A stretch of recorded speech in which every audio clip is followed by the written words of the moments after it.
And we'll still have some tribal singing in our church, not as much as we used to in the past, because so many of our old ones are passing away. And the language is not being picked up, by the young ones. Right. It's not being picked up by our tribes. Are trying to save the languages, but it's so difficult to teach kids that a native language is so important whenever English is the most important thing that particular student knows. Right. And when it's hard to find opportunities to use it. That's right.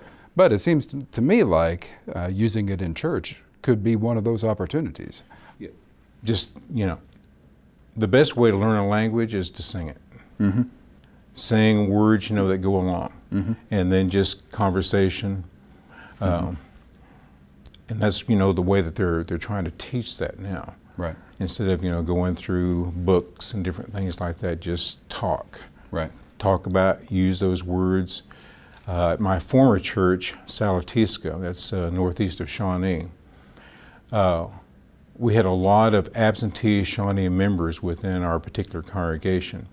And that the old ones, they would get together and they would just use their language, and they just had such a great time talking to each other. But nowadays, that's not something that really happens anymore, because there's so many of our elders are now, they're older, and they still speak the language, but it's very difficult to be able to try to teach it to somebody else. Right. Right. Well, that's a shame, but it's one of the things that I think, at least for me and for a lot of folks I know, most attracts us to an Indian church is the opportunity to learn what we can while we can from those folks.